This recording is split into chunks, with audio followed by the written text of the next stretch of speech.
నమస్తే, నేను Ashok. Welcome to ప్రజా చైతన్యం. కూటమి సర్కార్ అధికారంలోకి వచ్చిన తర్వాత సోషల్ మీడియాకి సంబంధించిన అంశాల మీద, అలాగే ప్రతిపక్షంలో ఉన్నటువంటి పార్టీకి సంబంధించిన విషయాల మీద కూడా ఎక్కువగా కేసులు పెడుతూ ఉంది. కొంతమంది ఎవరైతే అసభ్యంగా ప్రవర్తించారో, లేదంటే ఇంకోటి అంటూ కూడా కూటమి సర్కార్ అధికారంలోకి వచ్చిన తర్వాత ఎక్కువగా ఇలాంటి అంశాలకు సంబంధించి కేసులు నడుస్తుంది. అయితే ఈ కోవలోకి అందరినీ చేరుస్తూ ఎవరు మాట్లాడినా, ఏం మాట్లాడినా అది వాళ్ళకి వ్యతిరేకంగా ఉంటే, వాళ్ళకి భిన్నంగా ఉంటే మాత్రం వాళ్ళందరికీ వ్యతిరేకంగా ఉన్న వాళ్ళందరి మీద కూడా సోషల్ మీడియాకి సంబంధించిన ఆ పోస్టులు చేశారు, ఈ పోస్టుల మీద చేశారని చెప్పేసి వాళ్ళ మీద ఎలాంటి కేసులు పెట్టి, ఎలాంటి తప్పుడు ఎఫ్ఐఆర్లు పెట్టి వాళ్ళని అరెస్ట్ చేసినటువంటి అంశాలను కూడా మనం చూస్తూ వచ్చాం. దాని మీద కూడా ఎంతలా పోరాటం చేస్తూ వస్తున్నారనేది కూడా జరుగుతుంది. అయితే ఈ కోవలోకి ఇప్పుడు జర్నలిస్టులను కూడా చేర్చుకుంటూ వచ్చారు. తాజాగా తిరుమలకు సంబంధించిన ఘటన మీద తప్పుడు ప్రచారం చేస్తూ వచ్చారని చెప్పేసి కొంతమంది జర్నలిస్టుల పైన, కొన్ని యూట్యూబ్ ఛానళ్ల పైన కూడా టీటీడీ చర్యలు తీసుకోవాలని చెప్పేసి పోలీస్ స్టేషన్లో కంప్లైంట్ ఇస్తూ వచ్చింది. ఇటీవల వైకుంఠ ఏకాదశికి సంబంధించి బ్రహ్మశ్రీ చాగంటి కోటేశ్వరరావు గారు వైకుంఠ ఏకాదశికి సంబంధించి తిరుమలకు వెళ్ళారు. అక్కడ ఆయనకి సంబంధించినటువంటి ప్రోటోకాల్లో కొంత వివాదాలు జరిగాయి. ఆయనకి సరిగా ఏదైతే టీటీడీ భద్రత కల్పించాలో, లేదంటే ఆయనకి ఇవ్వాల్సినటువంటి మెయిన్ ప్రియారిటీ ఇవ్వాలో ఆ ప్రియారిటీ ఇవ్వలేదంటూ కూడా సోషల్ మీడియాలో విపరీతంగా పోస్టులు వైరల్ అవుతూ వచ్చాయి. దట్టు కూడా కొన్ని న్యూస్ పేపర్లో కూడా ఈ అంశానికి సంబంధించి కూడా ప్రింట్ అండ్ ఎలక్ట్రానిక్ మీడియా కూడా దీనికి సంబంధించి మాట్లాడుతూ వాళ్ళు కూడా వాళ్ళకి తగినటువంటి విషయాలకు సంబంధించి అక్కడ ఏం జరిగింది, ఎలా జరిగింది అనే దాని మీద కూడా వివరణ ఇస్తూ పత్రికల్లో కావచ్చు, మీడియాలో కావచ్చు ప్రచురణలు జరుగుతూ వచ్చాయి. దానికి సంబంధించి కూడా చాలామంది జర్నలిస్టులు, పేరు పొందడం చాలామంది జర్నలిస్టులు కూడా దీని మీద స్పందిస్తూ వచ్చారు.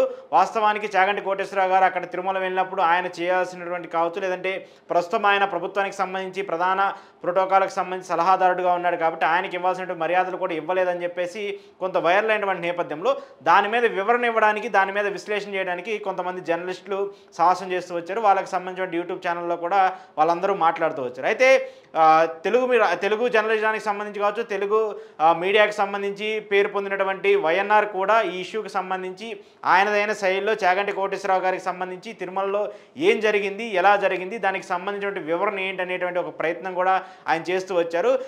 ఏదైతే అక్కడ జరిగినటువంటి విషయానికి సంబంధించి వైకుంఠ ఏకాదశికి సంబంధించి చాగంటి కోటేశ్వరరావు గారు వెళ్ళినటువంటి తరుణంలో అక్కడ టీటీడీ బృందం కావచ్చు, లేదంటే ఆయన ప్రోటోకాల్కి సంబంధించి ఆయనకి ప్రోటోకాల్ ఇవ్వకుండా వాళ్ళు చేసినటువంటి పరిమితులు ఏవైతే ఉన్నాయో వాటన్నిటి మీద అవాస్తవాలు చెప్పారని చెప్పేసి ఆయన మీద టీటీడీ ఈరోజు పోలీస్ కేసు నమోదు చేసింది. ఆ కేసుకు సంబంధించి కూడా ఏం నమోదు చేశారనేది కూడా నేను మీకు ఒకసారి చదివి వినిపిస్తాను.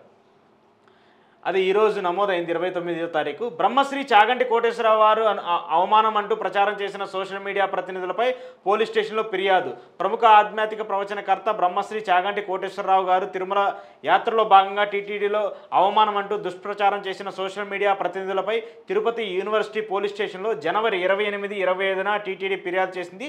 దీంతో హైదరాబాద్ కేంద్రంగా ఉన్న dial news, post 360 journalist YNR నిర్వాహకులపై తిరుపతి యూనివర్సిటీలో పోలీసులు కేసు నమోదు చేశారు. బ్రహ్మశ్రీ డాక్టర్ చాగంటి కోటేశ్వరరావు గారి తిరుమల పర్యటనపై వాస్తవ సమాచారాన్ని సోషల్ మీడియా ద్వారా టీటీడీ వెల్లడించిన సదరు సోషల్ మీడియా ప్రతినిధులు ఎవరైతే డయల్ న్యూస్ కావచ్చు, పోస్ట్ 360 కావచ్చు, వైఎన్ఆర్ కావచ్చు, వారు పదే టీటీడీ ప్రతినిధులపై తిరుపతి యూనివర్సిటీ పోలీస్ స్టేషన్లో కేసు నమోదు చేయడంతో పాటు న్యూఢిల్లీలో ఉన్నటువంటి విజయవాడకు సంబంధించిన పిఐబి ప్రెస్ ఇన్ఫర్మేషన్ బ్యూరో వారికి సంబంధించి కూడా అక్కడ చేశామని చెప్పేసి చెప్తుంది. అదేవిధంగా భక్తుల మనోభావాలను దెబ్బతీసేలా ప్రపంచవ్యాప్తంగా ఉన్న చాగంటి కోటేశ్వరరావు గారి ఆధ్యాత్మిక అభిమానులు మనోధైర్యాన్ని కోల్పోయేలా చేసినటువంటి విష ప్రచారం, దీని మీద సోషల్ మీడియాలో వైరల్ అవ్వడం, పలు సంస్థలకు కూడా లైసెన్సులు రద్దు చేయాలని చెప్పేసి యూట్యూబ్ మెటా మేనేజ్మెంట్ వారికి కూడా ఫిర్యాదు చేయడమైనది. వాస్తవానికి డాక్టర్ చాగంటి కోటేశ్వరరావు గారికి జనవరి 14న శ్రీవారి దర్శనం జనవరి 16వ తేదీ సాయంత్రం టీటీడీకి చెందిన మహాతి ఆడిటోరియంలో ప్రవచనాలు ఇచ్చేందుకు 2024 డిసెంబర్ 20న టీటీడీ ప్రొసీడింగ్స్ ఇచ్చింది. వారికి ఉన్న క్యాబినెట్ ర్యాంక్ ప్రోటోకాల్ ప్రివిలేజెస్ ప్రకారం జనవరి 14న శ్రీవారి దర్శనం ఏర్పాట్లు చేసింది. అందులో భాగంగా రంభగీచ గెస్ట్ హౌస్ నుంచి శ్రీవారి ఆలయానికి వారిని తీసుకెళ్లేందుకు బ్యాటరీ వాహనాలను శ్రీవారి ఆలయానికి బయోమెట్రిక్ ద్వారా అనుమతించేందుకు టీటీడీ ఏర్పాట్లు చేసింది. టీటీడీ చేపట్టిన ప్రత్యేక ఏర్పాట్లను వాళ్ళు సున్నితంగా తిరస్కరించి సామాన్య భక్తుల తరహాలోనే వైకుంఠ క్యూ లైన్లో కాంప్లెక్స్ నుంచి శ్రీవారి ఆలయానికి చేరుకుంటామని చెప్పేసి వారే స్వయంగా వెల్లడించారు. సో దీనికి ఆయనకు అవమానం జరిగిందని చెప్పేసి కొంతమంది ప్రచారం చేశారని చెప్పేసి మెయిన్ ప్రధానంగా టీటీడీ ఆరోపణలు చేస్తున్నటువంటిది మాట. అయితే ఇక్కడ నాకు ఉన్నటువంటి ఒక చిన్న సందేహం ఏంటంటే, డైల్ న్యూస్ కావచ్చు, పోస్ట్ 360 కావచ్చు, జర్నలిస్ట్ వైఎన్ఆర్ కావచ్చు, వీళ్ళ ముగ్గురు మాత్రమే ఈ ఇష్యూకి సంబంధించి మాట్లాడుతూ వచ్చారా? వీళ్ళ ముగ్గురు మాత్రమే చాగంటి కోటేశ్వరరావు గారికి సంబంధించి ఏదో జరిగింది, అక్కడ ఏదో ఆయనకు అవమానం జరిగిందని చెప్పేసి వీళ్ళ ముగ్గురు మాత్రమే చెప్తూ వచ్చారా? లేదంటే వీళ్ళు నిజంగానే వ్యతిరేకంగా మాట్లాడుతూ వచ్చారనేది కూడా టీటీడీకే వదిలేసింది. ఎందుకంటే ఈ ఇష్యూ మీద కొన్ని వందల వెబ్సైట్స్ సోషల్ మీడియాలో పరంగా కావచ్చు, న్యూస్ వెబ్సైట్స్లో కావచ్చు, యూట్యూబ్ ఛానల్లో కావచ్చు, వాళ్ళందరూ కూడా ప్రచారాలు చేసుకుంటూ వచ్చారు. దీనికి సంబంధించి క్లారిటీ వస్తూ వచ్చారు. ఆ తర్వాత చాగంటి కోటేశ్వరరావు గారే స్వయాన చెప్తూ వచ్చారు దీని వివరణకి తర్వాత. ఏంటి, సోషల్ మీడియాలో ఇంత వైరల్ అయిన తర్వాత ఈ ఇష్యూకి సంబంధించి ఇలా జరిగిందని చెప్పేసి వైఎన్ఆర్ లాంటి వాళ్ళు ఇంకొకళ్ళు పెద్ద ఎత్తున మాట్లాడిన తర్వాత చాగంటి కోటేశ్వరరావు గారు బయటకు వచ్చి చెప్పారు, లేదు ఇలా జరిగింది, దీనికి సంబంధించి ప్రోటోకాల్ ఉన్నా కూడా, లేదంటే నేను సామాన్య భక్తుల్లాగా వెళ్ళి స్వామివారిని దర్శించుకోవాలనుకుంటున్నాను, అందుకోసమనే నేను అలా వెళ్ళాలని చెప్పేసి దాని తర్వాత ఆయన వివరణిస్తూ వచ్చారు. వాస్తవానికి ఒక జర్నలిస్ట్ హోదాలో ఉన్నటువంటి ప్రతి వ్యక్తి ఎలా ఆలోచిస్తారంటే, ఒక ప్రోటోకాల్ కలిగినటువంటి వ్యక్తిగా, దట్టు ప్రభుత్వానికి సంబంధించి ఒక కీలక పొజిషన్లో ఉన్నటువంటి వ్యక్తిగా వాళ్ళు విజిట్ చేసినప్పుడు ప్రతి ఒక్కరి మీద ఒక ఇంపార్టెన్స్ ఉంటుంది, వాళ్ళకి సంబంధించి ఒక ఐడియాలజీ ఉంటుంది. ఎందుకు చాగంటి కోటేశ్వరరావు గారు ఆయన ఒక ప్రోటోకాల్ ఉన్నటువంటి వ్యక్తి, లేదంటే ప్రభుత్వానికి సంబంధించి ఒక ప్రధాన సలహాదారుగా ఉన్నటువంటి వ్యక్తి, ఆయనకి ప్రోటోకాల్ ప్రకారం తీసుకెళ్ళాలి కదా, ఆయన ఎందుకు తీసుకెళ్ళలేదని చెప్పేసి జస్ట్ వైఎన్ఆర్ క్వశ్చన్ చేశాడు. అంటే అక్కడ టీటీడీని క్వశ్చన్ చేయడమో ఇంకోటి క్వశ్చన్ చేయడమో కాదు, ఒక మర్యాదలు ఇవ్వాల్సినటువంటి వ్యక్తికి ఎందుకు ఇవ్వలేదు అని అడిగారు. ఎక్కడా కూడా ఆయన టీటీడీ కించపరిచే విధంగా, లేదంటే టీటీడీని డిగ్రేడ్ చేసే విధంగా, చైర్మన్ని డిగ్రేడ్ చేసే విధంగా, అక్కడ ఉన్నటువంటి సెక్యూరిటీని డిగ్రేడ్ చేసే విధంగా ఎక్కడా మాట్లాడలేదు. అక్కడ కేవలం చాగంటి కోటేశ్వరరావు గారికి సంబంధించి ఒక పెద్ద ఆధ్యాత్మికవేత్తగా ఉన్నటువంటి వ్యక్తి, ఒక ప్రవచనకర్తగా ఉన్నటువంటి వ్యక్తి, ఆ వ్యక్తికి సంబంధించి ప్రోటోకాల్ ఇవ్వాల్సిన బాధ్యత టీటీడీకి ఉంటుంది కదా, ఎందుకు ఇవ్వలేదు అనేది ఆయన చెప్పారు. ఒకవేళ ఇచ్చుంటే ఆ రోజు అంతకుముందే ఒక ప్రెస్ నోటో, లేదంటే ట్విట్టర్కి సంబంధించో, టీటీడీకి సంబంధించిన ట్విట్టర్లోనో ఒక ట్వీట్ చేస్తే బాగుండేది కదా. అంటే చాగంటి కోటేశ్వరరావు గారికి మేము ఇచ్చాము, కానీ ఆయన దాన్ని సున్నితంగా తిరస్కరించి ఒక సామాన్య భక్తుడిలాగా నేను అందరితో పాటు కలిసి స్వామివారిని దర్శించుకోవాలనుకుంటున్నాను, అందుకోసమని ఆయన తిరస్కరించారని చెప్పేసి మీరు ఎందుకు ఆ రోజు దీని మీద ప్రచారమో లేదా దాని మీద ఎందుకో స్పందించలేదు? వైఎన్ఆర్ఓ లేదంటే ఇంకొకళ్ళు మాట్లాడిన తర్వాత మాత్రమే వాళ్ళ మీద ఇలా కేసులు పెట్టడమో, లేదంటే వాళ్ళకి సంబంధించి ఇలా తప్పుడు ప్రచారాలు చేస్తున్నారని చెప్పేసి ఎందుకు చెప్పలేదు? ఇదే ఇష్యూకి సంబంధించి చాలామంది మాట్లాడుతూ వచ్చారు కదా. ఇదే ఇష్యూకి సంబంధించి ఇలాంటి యూట్యూబ్ ఛానల్లో కావచ్చు, మీడియాల్లో కావచ్చు, మీడియాకు సంబంధించి పెద్ద పెద్ద న్యూస్ ఛానల్స్లో, శాటిలైట్ ఛానల్స్లో, దాంతోపాటు కొన్ని మీడియాకి సంబంధించిన పత్రికల్లో కూడా ఇష్యూస్ మీద రాతలు రాస్తూ వచ్చారు. చాగంటి కోటేశ్వరరావు గారికి సంబంధించి ఆయన ఒక ప్రభుత్వ సలహాదారుగా ఉన్నటువంటి వ్యక్తికి ప్రోటోకాల్ పాటించలేదు టీటీడీ అని చెప్పేసి చాలామంది మాట్లాడుతూ వచ్చారు. వాళ్ళందరికీ ఎక్కడా కూడా నోటీసులు, కేవలం వీళ్ళ ముగ్గురికి మాత్రమే ఎందుకు ఇవ్వాలి? దట్టు వైఎన్ఆర్ని టార్గెట్ చేస్తూ, లేదంటే వైఎన్ఆర్కి సంబంధించిన ఇష్యూ మీద ఆయన హైలైట్ చేసి ఎందుకు మాట్లాడుతూ వచ్చారు? వైఎన్ఆర్ వాస్తవానికి మాట్లాడుతూ వచ్చింది ఏంటంటే, ఆయనకి సంబంధించి, ఆయన క్యాడర్కి సంబంధించి, ఆయనకి ఇంపార్టెన్స్కి సంబంధించి తగ్గ ఇంపార్టెన్స్ని టీటీడీ ఇవ్వలేదు, ఎందుకు ఇవ్వలేదని అడిగారు అంతే. ఒకవేళ ఇచ్చుంటే దానికి సంబంధించి వెంటనే చాగంటి కోటేశ్వరరావు గారు చెప్పుంటే సరిపోయేది. కానీ దానికి ఇంత పెద్ద ఎత్తున వ్యతిరేకంగా ప్రవర్తించారు, వ్యతిరేకంగా మాట్లాడారు, టీటీడీ ప్రతిష్టను దిగజార్చే విధంగా మాట్లాడారని చెప్పేసి ఈ కంప్లైంట్లో, దీంట్లో పేర్కోవడం అనేది ఎంతవరకు సమంజసమో, మరి దీన్ని పోలీసులు ఎలా ఫైల్ చేశారో కూడా అర్థం కావట్లేదు. తెలుసుకోవాలి కదా దీనికి సంబంధించి నిజానిజాలు ఏంటి, ఎందుకు వైఎన్ఆర్ ఏం మాట్లాడారు, దీనికి సంబంధించి ఏం మాట్లాడారు అనేది కూడా తెలిస్తే బాగుండేది, దానికి సంబంధించి కూడా వివరణ కూడా ఇస్తే బాగుండేది. కానీ వైఎన్ఆర్ మాట్లాడినటువంటి అంశం కావచ్చు, దీనికి సంబంధించిన ఇష్యూ కావచ్చు, దాని మీద కూడా క్లారిటీ ఉంది. నేను ఖచ్చితంగా వైఎన్ఆర్ ఏం మాట్లాడాడో మీకు దీనికి సంబంధించి వివరణ ఇస్తాను, దానికి సంబంధించి కూడా పక్కన ప్లే చేసి చూపిస్తాను ఏం జరుగుతుంది ఏంటనేది కూడా. అయితే వైఎన్ఆర్ ఏం మాట్లాడారో కూడా ఒకసారి దీనికి సంబంధించి విందాము. ప్రవచనకర్త చాగంటి కోటేశ్వరరావు గారు ఇటీవల తిరుమల విజిట్ చేశారు. 13, 14, 15, 16 తేదీల్లో ఆయన తిరుమల ఉన్నారు. ఆయన తిరుమలకు వస్తున్నాడు అనే అంశానికి సంబంధించి టీటీడీ ప్రొసీడింగ్స్ కూడా ఇచ్చింది. ఈ ప్రొసీడింగ్స్ ప్రకారం ఆయన ఎక్కడెక్కడ ఏ కార్యక్రమాల్లో పార్టిసిపేట్ చేస్తారు, ఆయన వచ్చిన సందర్భంగా ఆయనకి ఎటువంటి ఏర్పాట్లు చేయాలి, ఆయన ఎవరితో వస్తున్నారు, ఎవరెవరు వస్తున్నారు, ఎటువంటి ఏర్పాట్లు చేయాలి, ఆయనకు సంబంధించిన భోజనానికి సంబంధించిన ఏర్పాట్లతో సహా అన్ని విషయాలకు సంబంధించిన ప్రొసీడింగ్స్ని టీటీడీ విడుదల చేసింది. సో ఆయన ఏ పర్పస్ కోసం అయితే తిరుమలకు వచ్చారో ఆ పర్పస్లో ఆయన పార్టిసిపేట్ చేయకుండానే అక్కడి నుంచి ఆల్మోస్ట్ పంపించేశారు. ఆయన ప్రవచనం కోసం పిలిచారు, ప్రవచనం కోసం వచ్చారు. ఆ ప్రవచన కార్యక్రమం లేకుండానే చాగంటి కోటేశ్వరరావు తిరుమల నుంచి వెళ్ళిపోవాల్సిన పరిస్థితి వచ్చింది. తిరుమల తిరుపతి దేవస్థానం భక్తులకు సంబంధించిన సౌకర్యాలు, అక్కడ కైంకర్యాలు, అక్కడ పూజలు ఇవన్నీ సక్రమంగా నిర్వర్తించడంతో పాటు తిరుమల శ్రీవారికి సంబంధించి హిందూ ధర్మానికి సంబంధించిన ప్రచారాన్ని చేయటం పైన కూడా దృష్టి పెట్టింది. దానిలో భాగంగానే DPP అంటూ ధర్మ ప్రచార పరిషత్ పేరుతో అనేక కార్యక్రమాలను చేస్తూ వస్తోంది. SVBC ఛానల్ ఏర్పాటు కూడా DPPలో భాగంగానే జరిగింది, ధర్మ ప్రచారంలో భాగంగానే జరిగింది. ఇప్పుడు ఆంధ్రప్రదేశ్లో NDA సర్కారు అధికారంలోకి వచ్చిన తర్వాత చాగంటి కోటేశ్వరరావు గారిని ఒక క్యాబినెట్ హోదాలో సలహాదారుగా తీసుకున్నారు. ఆయన బాధ్యత కూడా ఇటువంటి ధర్మాన్ని ప్రచారం చేయటం, నైతిక విలువల్ని యువతలో పెంచటం, వీటి కోసం మాత్రమే ఆయన పనిచేయబోతున్నారు, పనిచేయాలని ప్రభుత్వం భావించింది. ఆ బాధ్యతనే ఆయనకి ఇచ్చింది. క్యాబినెట్ ప్రోటోకాల్ ఆయనకి ఇచ్చింది. ఆయన సలహాదారుగా నియమించింది. సో క్యాబినెట్ హోదాలో క్యాబినెట్ ప్రోటోకాల్ ఆయనకు అందించాల్సిన అవసరం ఉంది. అటువంటి క్యాబినెట్ ప్రోటోకాల్ లేకుండానే ఆయన తిరుమల పర్యటన ముగిసిందా లాంటి ఇంప్రెషన్ కలుగుతోంది 2-3 రోజులుగా తిరుమలలో జరుగుతున్న పరిణామాలు చూస్తే. ఇవి మరి టీటీడీకి తెలిసి జరుగుతున్నాయా, తెలియక జరుగుతున్నాయా, ప్రభుత్వానికి తెలుసో తెలియదో, ప్రభుత్వంలో ధర్మం కోసమే మేము పనిచేస్తున్నాం, ధర్మమే మా లక్ష్యం, హిందూ ధర్మం కోసం పనిచేస్తున్నాం, హిందూ ధర్మానికి మేము ఛాంపియన్ అని చెప్పుకునే భారతీయ జనతా పార్టీ కూడా ఉంది. మరి ఆ భారతీయ జనతా పార్టీ గమనిస్తుందో లేదో తెలియదు. అక్కడ తిరుమలలో నాద నీరాజనం మండపంలో ప్రతిరోజు రకరకాల ధార్మిక కార్యక్రమాలు జరుగుతూ ఉంటాయి, నృత్య ప్రదర్శనలు జరుగుతుంటాయి, ప్రవచనాలు జరుగుతుంటాయి, పాటలు పాడుతూ ఉంటారు, శ్రీవారికి సంబంధించిన ప్రవచనాలు, అన్నమయ్య కీర్తనలు ఇవన్నీ కూడా పాడుతూ ఉంటారు. నిత్యం ఏదో ఒకటి నాద నీరాజన మండపంలో నిర్వహిస్తూ ఉంటారు. సో చాగంటి కోటేశ్వరరావు తిరుమల పర్యటనలో 4 రోజుల్లో ఒక్కరోజు కూడా ఆయన ఆ నాద నీరాజనంకి వెళ్ళి అటువంటి ప్రవచనాల్లో పాల్గొన్న పరిస్థితి కనపడలేదు. నిజానికి ఆయన అక్కడ ఉన్న సందర్భంలోనే అయోధ్యకాండ, నాద నీరాజనంలో అయోధ్యకాండకు సంబంధించిన ప్రవచనాలు నడుస్తూ ఉన్నాయి. అవి ముగింపు కార్యక్రమం ఉంది. ఆ ముగింపు కార్యక్రమంలోనైనా ఆయనతో ఓ 10 నిమిషాల ప్రవచనాలు చెప్పి ఉండాల్సింది కదా, ఎందుకు చెప్పించలేదు లాంటి చర్చ తిరుమలలో జరుగుతోంది. సో గతంలో ఈయన క్యాబినెట్ హోదాలో లేని సందర్భంలో, గతంలో ఆయన డీపీపీ మెంబర్గా అప్పటి వైసీపీ సర్కారు ఆయనకు అవకాశం ఇస్తే ఆయన నేను తీసుకోనన్నారు అని చెప్పారు. ఎందుకు తీసుకోలేదనే విషయాన్ని కూడా ఇటీవల చాగంటి కోటేశ్వరరావు గారు ఒక వీడియో రిలీజ్ చేశారు. తాను అప్పుడు ఉద్యోగిగా ఉన్నాను, ఉద్యోగిగా ఉంటూ అటు ఇటు రెండు చేయలేను కాబట్టి దాన్ని అప్పుడు తీసుకోలేదు, ఇప్పుడు రిటైర్ అయి ఉన్నాను కాబట్టి ఈ ప్రభుత్వం ఇచ్చిన ఆఫర్ని తీసుకున్నాను అనే విషయాన్ని కూడా చాగంటి కోటేశ్వరరావు గారు చెప్పారు. సో గతంలో ఆయన తిరుమలకు వచ్చినప్పుడు ఎలా ఉండేది అంటే, గతంలో ఆయన తిరుమలకు వచ్చినప్పుడు ఆయన తిరుమల విజిట్ ఉంటే అక్కడ జేఈఓనో ఈఓ వెళ్ళి ఆయన్ని కలిసి రిక్వెస్ట్ చేసి ఆయనతో కూడా 10 నిమిషాలు 15 నిమిషాలు నాద నీరాజన మండపంలో ప్రవచనాలు చెప్పించేవాళ్ళు. ఆ తర్వాత ఆయన్ను మహాద్వారం పక్కనే ఉన్న బయోమెట్రిక్ మార్గం ద్వారా దర్శనానికి తీసుకెళ్లేవాళ్ళు. ఎందుకంటే ఆయన ప్రవచనాలకు ఆయనకు ఆ స్థాయి పాపులారిటీ ఉంది. పెద్ద మనిషి, 60 ఏళ్లకు పైగా వయసున్న వ్యక్తి. ఆయన భార్య సుబ్రహ్మణ్యేశ్వరి గారు ఇద్దరు కూడా మెట్ల మార్గంలోనో లేకపోతే వైకుంఠం నుంచో నడుచుకుంటూ వెళ్ళలేరు కాబట్టి బయోమెట్రిక్ మార్గం ద్వారా వాళ్లకు దర్శనం ఏర్పాట్లు చేసేవాళ్ళు. ఇప్పుడు ఆయన క్యాబినెట్ ర్యాంక్ హోదాతో అక్కడికి వెళ్ళిన సందర్భంలో ఆయన్ని వైకుంఠ మార్గం ద్వారా దర్శనానికి తీసుకెళ్లేది టీటీడీ. ఇది చాగంటి గారిని అవమానించడం కాదా అనే చర్చ జరుగుతోంది. గతంలో బయోమెట్రిక్ మార్గం ద్వారా దర్శనానికి వెళ్ళే చాగంటి కోటేశ్వరరావు ఇప్పుడు ఆంధ్రప్రదేశ్ రాష్ట్ర ప్రభుత్వ సలహాదారుగా వైకుంఠ మార్గం ద్వారా శ్రీవారిని దర్శించుకోవాల్సి వచ్చింది.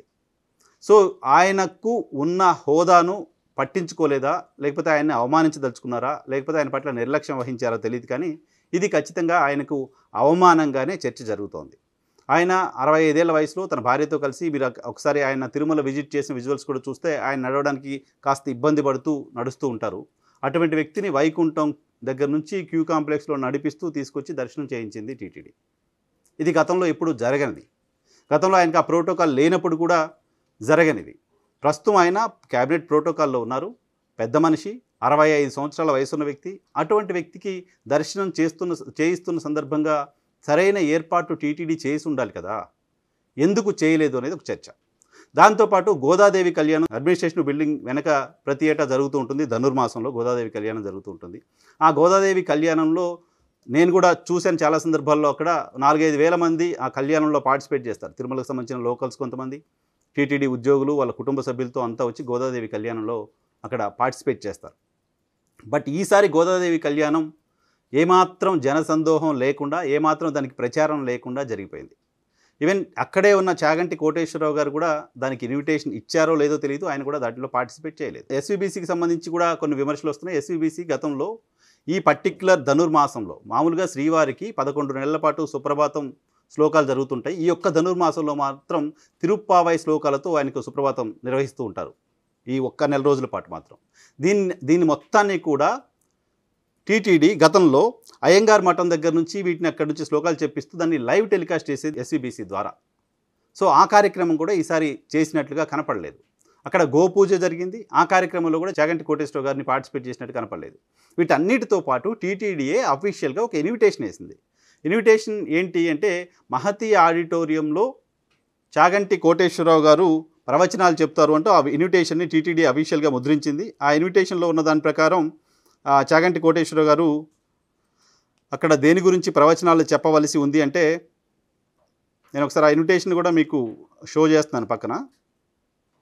ఆ ఇన్విటేషన్లో ఉన్న దాని ప్రకారం చాగంటి కోటేశ్వరరావు గారు నేటి సమాజానికి పురాణాల ఆవశ్యకత అనే అంశం పైన ప్రవచనం చెప్పాల్సి ఉంది 16వ తారీఖు సాయంత్రం 6 గంటలకు. ఈ ఇన్విటేషన్ వేశారు, ఇన్విటేషన్లో చైర్మన్ ఈఓ పేర్లతో ఆ ఇన్విటేషన్ని బయటికి పబ్లిష్ చేశారు. బట్ ఎందుకో సడన్గా ఆయన ప్రవచనాన్ని క్యాన్సిల్ చేసేశారు. అసలు ఆ కార్యక్రమం లేదు అని చెప్పారు.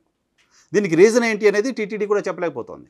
కొంతమంది అన్అఫీషియల్గా టీటీడీకి సంబంధించిన వాళ్ళతో తిరుమలలో ఈ వ్యవహారాలు చూసే బాధ్యులతో మాట్లాడితే వాళ్ళు చెప్పింది ఇంటర్నల్ ఇష్యూస్ కారణంగా ఎవరిని పిలవాలి, ఎవరిని పిలిస్తే ఏమవుతుందో, ఎందుకు ఈ వాళ్ళని పిలిచి వీళ్ళని పిలవక, వీళ్ళని పిలిచి వాళ్ళని పిలవక, ఇప్పుడున్న పరిస్థితిలో మళ్ళీ వివాదం తీసుకోవడం ఎందుకు అనే ఆలోచనతో దీన్ని క్యాన్సిల్ చేశారు అనే చర్చ జరుగుతుంది. ఎంతవరకు నిజమో నాకు తెలియదు, ఈ చర్చ జరుగుతుంది. బట్ ఆ ప్రోగ్రామ్ క్యాన్సిల్ అవ్వడానికి రీజన్ ఏంటి అనేది ఇప్పటివరకు టీటీడీ అఫీషియల్గా బయటికి చెప్పిన పరిస్థితి లేదు. సో అక్కడ ప్రవచనాలు చెప్పడం కోసం, హిందూ ధర్మ ప్రచారం కోసం, యువతలో నైతిక విలువలు పెంపొందించడం కోసం రాష్ట్ర ప్రభుత్వం నియమించిన ఒక వ్యక్తి తిరుమలకు వచ్చిన సందర్భంగా ధర్మ ప్రచారం కోసం ఆయన్ని ఏ స్థాయిలో టీటీడీ ఉపయోగించుకుంది అంటే, టీటీడీ ఉపయోగించుకోకపోగా ఆయనకు గతంలో జరిగిన తరహా ఏర్పాట్లను కూడా చేయకుండా అవమానించిందా అలాంటి ఒక ఇంప్రెషన్ కలుగుతోంది.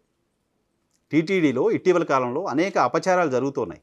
సో ఎవరు ఇంటెన్షనల్గా వాటిని చేశారు అని ఎవరూ చెప్పలేం. 6 చనిపోయారు తొక్కిసలాట కారణంగా, బస్సు ప్రమాదంలో 13 మంది గాయపడ్డారు, పోర్టులో అగ్ని ప్రమాదం జరిగింది, బస్టాండ్ దగ్గర పైనుంచి ఓ పిల్లోడు పడి చనిపోయాడు. సో తిరుమలలో 300 రూపాయల టికెట్లు అక్రమంగా అమ్ముతూ కొంతమందిని అక్కడ అమ్ముతున్న వాళ్ళని పట్టుకున్నారు. సో పదే లాస్ట్ 1 వీక్ 10 డేస్లోనే రకరకాల ఇన్సిడెంట్స్ జరుగుతూ వస్తున్నాయి. ఇవి ఎవరు నిర్వహిస్తున్న వాళ్ళు, బాధ్యులుగా ఉన్న వాళ్ళు ఇంటెన్షనల్గా చేస్తున్నారు అని చెప్పడం నా ఉద్దేశం కాదు, కానీ ఎందుకో అపచారం జరుగుతోంది. ఈ అపచారాలు ఎందుకు జరుగుతున్నాయి? తిరుమలలో జరుగుతున్న ఇటువంటి అపచారాల పట్ల భక్తుల్లో కూడా ఒక ఆందోళన ఉంది. ఎందుకు ఇలా జరిగింది? శ్రీవారి సన్నిధిలో 80 ఏళ్ల బోర్డు చరిత్రలో ఎప్పుడూ జరిగిన స్థాయిలో తొక్కిసలాట్లో 6 చనిపోవడం ఏంటి అనే చర్చ విస్తృతంగా ఉంది. ఓన్లీ తెలుగు రాష్ట్రాల్లోనే కాదు, చుట్టుపక్కల రాష్ట్రాల్లో కూడా ఆ చర్చ ఉంది. ఇతర రాష్ట్రాలకు సంబంధించిన వాళ్ళు కూడా కొంతమంది చనిపోయారు. కాబట్టి ఇలాంటి సందర్భంలో ఈ అపచారం వెనుక ఏముంది? ఇటువంటి అపచారాలు వచ్చినప్పుడు మనం భక్తులుగా ఏ రకంగా ఉండాలి, ఏ రకంగా ధైర్యంగా ఉండాలి, ఈ అపచారాలు ఎందుకు జరుగుతాయి, వీటి నుంచి సాంత్వన పొందడం ఎలా, వీటి నుంచి రిలీఫ్ తీసుకోవడం ఎలా, పురాణాలు ఏం చెప్తున్నాయి, గీత ఏం చెప్తుంది, వీటన్నిటికి సంబంధించి చాగంటి కోటేశ్వరరావు గారు గతంలో చాలా ప్రవచనాలు చెప్పడం విన్నాం మనం.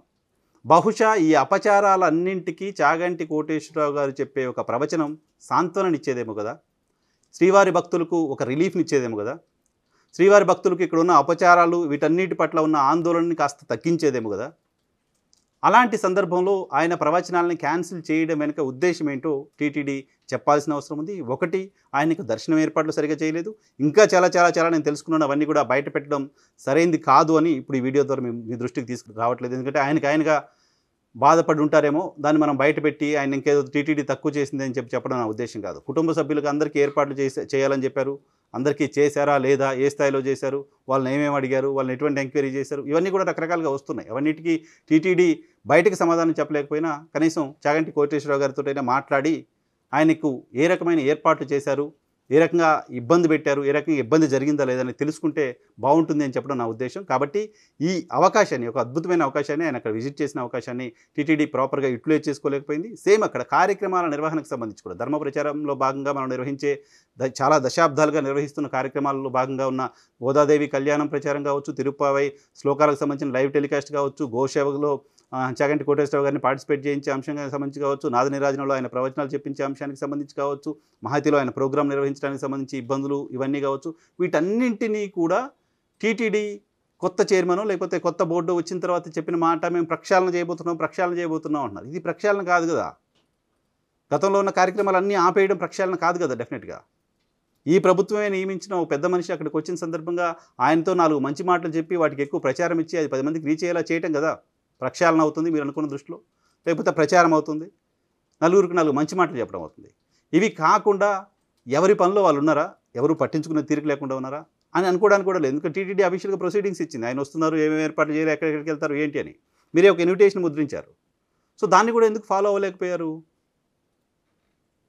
వీటన్నిటికంటే బాధ కలిగించింది, నేను ఇబ్బందిగా నాకు అనిపించింది, చాగంటి కోటేశ్వరరావు గారిని వైకుంఠ ద్వారం నుంచి నడిపించుకుంటూ భార్యాభర్తలు కలిసి వచ్చి దర్శనం చేసుకునేలా చేయడం అనేది ఖచ్చితంగా సరైనది కాదు. ఆయన వయసు రీత్యా, ఆయన ఆరోగ్యం రీత్యా, ఆయనకున్న ప్రోటోకాల్ రీత్యా బయోమెట్రిక్ ద్వారా తీసుకెళ్లి దర్శనం చేయించి ఉండాల్సింది. ఈ తప్పులు